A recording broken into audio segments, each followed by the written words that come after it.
हरे कृष्णा। आप सभी का फिर से स्वागत है आपके अपने चैनल गौरांग के ज्ञान में। और आज बहुत ही स्पेशल डे है। आज 150th बर्थ एनिवर्सरी है श्रील भक्ति सिद्धांत ठाकुर श्रील प्रभुपाद की। और भक्ति सिद्धांत ठाकुर श्रील प्रभुपाद एक बहुत इमेंस प्रीचर थे और हमारे इस्कॉन के फाउंडर आचार्य श्रील प्रभुपाद के गुरु भी हैं। तो इस महान पर्सनालिटी ग्लोरीफाई करने का प्रयास करेंगे। तो श्रील भक्ति सिद्धांत ठाकुर श्रील प्रभुपाद का जन्म 6 फरवरी 1874 को 3:30 बजे दोपहर के वक्त हुआ था। और जब श्रील भक्ति सिद्धांत ठाकुर श्रील प्रभुपाद जब जन्मे थे, जब उनको निकाला था माँ के कोख से, तो ओमनिकल कॉर्ड से एक बच्चा जुड़ा होता है अपनी माँ के पेट से। तो जो उनकी ओमनिकल कॉर्ड थी वो ऐसे डिजाइन हो रखी थी जैसे लग रहा था कि भाई जनेऊ है। और ये जो निशान था ओमनिकल कॉर्ड का जो उनके शरीर पे था, ये जनेऊ के रूप में उनके जीवन में भर उनके साथ रहा। और इससे पता लगा कि श्रील भक्ति सिद्धांत ठाकुर श्रील प्रभुपाद एक इमेंस प्रीचर बनेंगे आगे जाके। भक्ति विनोद ठाकुर ने उनको काफ़ी सारे एस्ट्रोलॉजर्स को भी दिखाया और एस्ट्रोलॉजर्स देख के चकित हो गए कि इतना ज़्यादा फैबुलस एस्ट्रोलॉजी कार्ड एक व्यक्ति का कैसे हो सकता है। हमने जिंदगी भर अपने एस्ट्रोलॉजी के पूरे हिस्ट्री के अंदर आज तक इतना परफेक्ट चार्ट नहीं देखा जितना भक्ति सिद्धांत ठाकुर श्रील प्रभुपाद का था। हर एक ग्रह एकदम राइट पोजीशन में बैठा हुआ था, अपने राइट प्लेस में था। और इससे उनका जो इंटेलिजेंस थी, मेमोरी पावर थी, उनका फिजिकल हेल्थ थी, सब कुछ फैबुलस था। भक्ति विनोद ठाकुर खुद एक बहुत बड़े प्रीचर थे। भक्ति विनोद ठाकुर श्रील भक्ति सिद्धांत ठाकुर श्रील प्रभुपाद के पिता है। और भक्ति विनोद ठाकुर जब खुद प्रीचिंग करते थे तो उन्होंने देखा कि चैतन्य महाप्रभु के जाने के बाद जो 300 वर्ष का जो समय है, वो समय काफ़ी ज़्यादा गौड़ीय वैष्णवों के लिए बहुत भारी समय था। उस समय सहजिया लोग गौड़ीय वैष्णवों की मजाक बनाया करते थे और बोला करते थे कि ये तो एक ऐसी नॉर्मल से लोग हैं, राधा और कृष्ण के उसमें भाव में पड़े रहते हैं और एक नॉर्मल तुच्छ कार्य कर रहे हैं, ऐसे बोला करते थे गौड़ीय वैष्णवों के बारे में। तो ये देख के भक्ति विनोद ठाकुर को काफ़ी ज़्यादा बुरा लगा। और भक्ति विनोद ठाकुर ने साक्षात जगन्नाथ जी से प्रार्थना करी कि हे प्रभु, अब समय आ गया है कि हमें आपका एक पार्षद चाहिए, आप अपना पार्षद भेजिए ताकि वो प्रीचिंग करे और गौड़ीय वैष्णवों को एक स्तर प्रदान करे और आपके नामों का प्रचार प्रसार करे।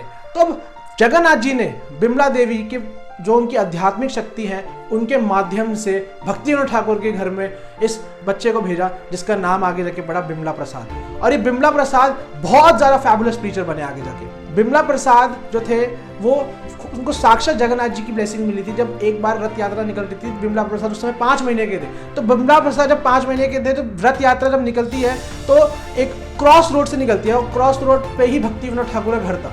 और उस रोड पे जब भक्ति विनोद ठाकुर का जहाँ पे घर था, भगवान जगन्नाथ जी का रथ वहाँ पे आके रुक जाता है। और वहाँ पर आके वो देखते हैं कि ये रथ कैसे रुक गया। और 2-3 दिन तक वो वहाँ पर रथ रुका रहा।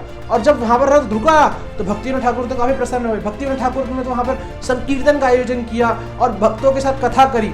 और जो भक्ति सिद्धांत ठाकुर श्रील प्रभुपाद यानी कि बिमला प्रसाद की जो माता थी भगवती देवी, वो बिमला प्रसाद को अपनी गोदी में उठा के जगन्नाथ जी के पास ले गई और जगन्नाथ जी से उनको ब्लेसिंग दिलाई। 5 महीने की बिमला प्रसाद उन्होंने अपना हाथ आगे किया और जगन्नाथ जी को स्पर्श किया। और जगन्नाथ जी ने भी उनको इस तरीके से रेसिप्रोकेट किया कि उन्होंने अपने गले की माला गिरा के उनके गले में डाल दी। तो इससे पता लगा कि ये साक्षात जगन्नाथ जी के पार्षद है जो कि चैतन्य महाप्रभु का प्रचार प्रसार करने के लिए इस पृथ्वी पे आए हैं। एक बार क्या होता है, भक्ति विनोद ठाकुर मैजिस्ट्रेट थे। तो मैजिस्ट्रेट थे तो वो काफ़ी सारे लोगों से उनकी मीटिंग्स होती रहती थी। तो एक बार एक व्यक्ति से मीटिंग करके घर आए और उस व्यक्ति ने उनको बदले में मैंगोज दिए काफ़ी सारे। तो जब मैंगोज वो अपने साथ लेकर घर आए तो बिमला प्रसाद उस समय 4 वर्ष के थे। और 4 वर्ष का जब एक बच्चा होता है तो वो कुछ नई चीज़ घर में आती है या फिर मैंगो को फ्रूट आता है तो काफ़ी एक्साइटेड हो जाता है। तो वैसे ही बिमला प्रसाद भी काफ़ी एक्साइटेड हो गए और वो उन्होंने उस एक्साइटमेंट में उस आम को खा लिया। भक्ति विनोद ठाकुर ने बोला, ये तुमने क्या किया, तुमने जिस आम को खाया वो भगवान को भोग नहीं लगा हुआ था। तब बिमला प्रसाद को इतना गिल्टी फील हुआ, वो इतना ज़्यादा गिल्ट में चले गए। उन्होंने बोला कि भगवान जो कि हर चीज़ के प्रोप्राइटर हैं और उनको भोग लगाए बिना मैंने इस चीज़ को खा लिया, एक्चुअली मैंने पाप खाया। मैं आज से वाव लेता हूँ कि मैं आज से आम को छूंगा तक नहीं, आम खाऊंगा नहीं। तो जिंदगी भर उनका वाव इतना स्ट्रिक्ट था कि जिंदगी भर उन्होंने वाव उसको तोड़ा नहीं और आम को टच तक नहीं किया। उनके डिसाइपल्स उनको कहते रहेगा कि आपने जो किया था वो कार्य 4 वर्ष की आयु में किया था, वो तो टाइम हो गया, अब आप मैच्योर हो गए, अब आप ले सकते हैं। बट नहीं, उन्होंने कहा मैं नहीं खाऊंगा, मैंने जो वाव लिया है वो लिया है, अब मैं इस चीज़ को, इस आम को कभी खाऊंगा नहीं। हालांकि उनकी जो एक पसंदीदा चीज़ थी वो थी अम्बी की चटनी। अम्बी की चटनी वो खाया करते थे बट उन्होंने आम, पका हुआ अल्फांसो मैंगो आज तक जिंदगी में कभी नहीं खाया। जैसे जैसे बिमला प्रसाद बड़े हुए 5 वर्ष की आयु में वो इतने ज़्यादा स्कॉलर बन चुके थे, इतने ज़्यादा स्कॉलर थे कि संस्कृत में वो उन्होंने एक पराकाष्ठा पार कर ली थी। संस्कृत में उन इतने ज़्यादा स्कॉलर बन गए थे कि उन्होंने चैतन्य महाप्रभु की ग्लोरीज में 2 श्लोक अपने आप से इन्वेंट करे। उस श्लोका के अंदर उन्होंने ग्लोरीफाई किया चैतन्य महाप्रभु को, चैतन्य महाप्रभु का प्रेम जगन्नाथ जी के प्रति। जब वो अलारनाथ जाते हैं और वो भगवान अलारनाथ को प्रणाम करते हैं, तब जिस रॉक पे वो लेटे होते हैं वो रॉक पिघल जाती है, बिकॉज उनका भावावेश इतना ज़्यादा था। तो इसमें उन्होंने श्री चैतन्य महाप्रभु को ग्लोरीफाई किया। ये देख के भक्ति विनोद ठाकुर चकित हो गए कि एक 5 वर्ष की आयु में बच्चा कैसे श्री चैतन्य महाप्रभु को संस्कृत में ग्लोरीफाई कर सकता है। जब धीरे धीरे उनकी आयु बढ़ी, 7 वर्ष की आयु में उन्होंने भगवत गीता को कंठस्थ कर लिया था। भगवत गीता का हर एक श्लोक उनको आता था, और सिर्फ श्लोक का याद नहीं था उनको, वो हर श्लोक की कमेंट्री विद एक्सप्लेनेशन एक व्यक्ति को समझा सकते थे। इतने ज्यादा स्कॉलर थे श्रील भक्ति सिद्धांत ठाकुर श्रील प्रभुपाद। एक्चुअली में भक्ति सिद्धांत ठाकुर श्रील प्रभुपाद को वॉकिंग इंसाइक्लोपीडिया कहा गया, बिकॉज वो जिस बुक को खोलते थे, जिस बुक को खोल के बस थॉरोली पढ़ा करते थे, उनको वो चीज याद हो जाती थी। फोटोग्राफिक मेमोरी थी उनकी। एक्चुअली वो इतने ज्यादा ज्ञानी थे कि वो हर बुक को पढ़ के, हर बुक को खोलते, हर बुक को छू के ही उसका ज्ञान प्राप्त कर सकते थे। इतने ज्यादा इमेंस लेवल की उनकी लर्निंग थी। आगे चल के 15 वर्ष की आयु में उन्होंने सिद्धांत शिरोमणि और सूर्य सिद्धांत जैसे एक कॉम्प्लिकेटेड ग्रंथों को बंगाली में ट्रांसलेट किया। उसके बाद उस पर बंगाली में परपट दिया, कमेंट्रीज दी और एक्सप्लेनेशन दिया। इस कारण से उनको सरस्वती का टैग पड़ा, क्योंकि ये जो ग्रंथ है सूर्य सिद्धांत और सिद्धांत शिरोमणि, ये अपने में ही एक बहुत कॉम्प्लिकेटेड ग्रंथ है। ये लोग इसमें पूरी जिंदगी बिता देते हैं इसको समझने में, बट उन्होंने इस पर ट्रांसलेशन दिया, परपट दिया और एक्सप्लेनेशन दिया। तो कितने ज्यादा ज्ञानवान हो सकते हैं भक्ति सिद्धांत ठाकुर श्रील प्रभुपाद, इसलिए उनको फिर आगे जाके टाइटल मिला सरस्वती। आगे चल के 1898 में गौर किशोर दास बाबा जी महाराज, जो कि अपने एक अवधूत है, चैतन्य महाप्रभु के पार्षद हैं, वो जगन्नाथपुरी आए नवद्वीप में भजन करने के बाद, और उन्होंने उनसे दीक्षा ग्रहण करी। और दीक्षा भी उनको इतनी आसानी से नहीं मिली। गौर किशोर दास बाबा जी महाराज ने उनको कितनी बार रोकने का प्रयास किया। उन्होंने बोला कि मैं एक अनपढ़ व्यक्ति हूँ और तुम इतने ज्यादा ज्ञानवान व्यक्ति हो, तुम मेरे से कैसे ज्ञान ले रहे हो, तुम जाओ और किसी बड़े बड़े पंडितों से करो, पंडितों से ज्ञान लो। उन्होंने बट उनका पीछा नहीं छोड़ा, उनसे बार बार प्लीज करते गए। उनके आगे एट द एंड क्रंदन किया, हे बाबा जी मेरे को आपसे ही दीक्षा चाहिए, मुझे दीक्षा दीजिए ताकि मैं चैतन्य महाप्रभु के नामों का प्रचार प्रसार करूं पूरे विश्व में। तब जाके उनकी जो भावना देख के, उनकी जो डिटर्मिनेशन देख के गौर किशोर दास बाबा जी महाराज ने उनको दीक्षा दी और उनका नाम पड़ा श्री वासवानवी देवी दयिताय।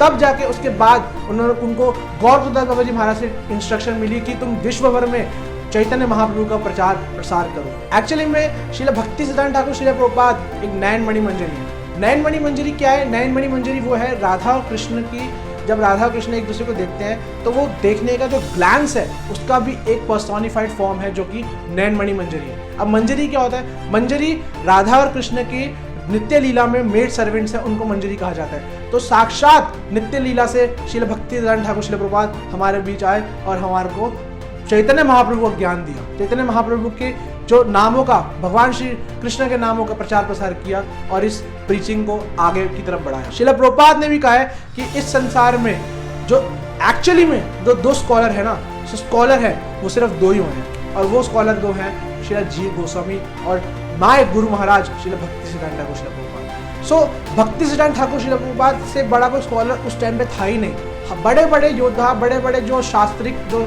ज्ञानी पंडित वगैरह थे, वो उनसे डिफीट हो जाया करते थे। और इसके बाद भी श्रील भक्ति सिद्धांत ठाकुर श्रील प्रभुपाद के अंदर कोई घमंड नहीं था, बहुत विनम्र थे। उनका जो लाइफस्टाइल था बहुत ज्यादा ही हम्बल था। वो व्हाइट कलर की शर्ट पहना करते थे और नीचे व्हाइट कलर की धोती पहना करते थे। इतने ज्यादा सिंपल रहा करते थे वो। और श्रील भक्ति सिद्धांत ठाकुर श्रील प्रभुपाद को हम लायन गुरु के नाम से जानते हैं, बिकॉज लायन गुरु उनको इसलिए कहा जाता था, हालांकि वो बहुत कोमल थे, बहुत हम्बल थे, बट जब मायावादी फिलॉसफी को काटा करते थे, मायावाद खंडन को तो वो इतने ज्यादा इमेंसली काटा करते थे कि सामने वाला व्यक्ति चाहे एथीस्ट, जरूर उनके सामने शास्त्रार्थ करते समय वो एथीस्ट है, बट शास्त्रार्थ पूरा होने के बाद वो भगवान श्री कृष्ण की भक्ति को स्वीकार करता है और मायावाद खंडन को त्याग देता है।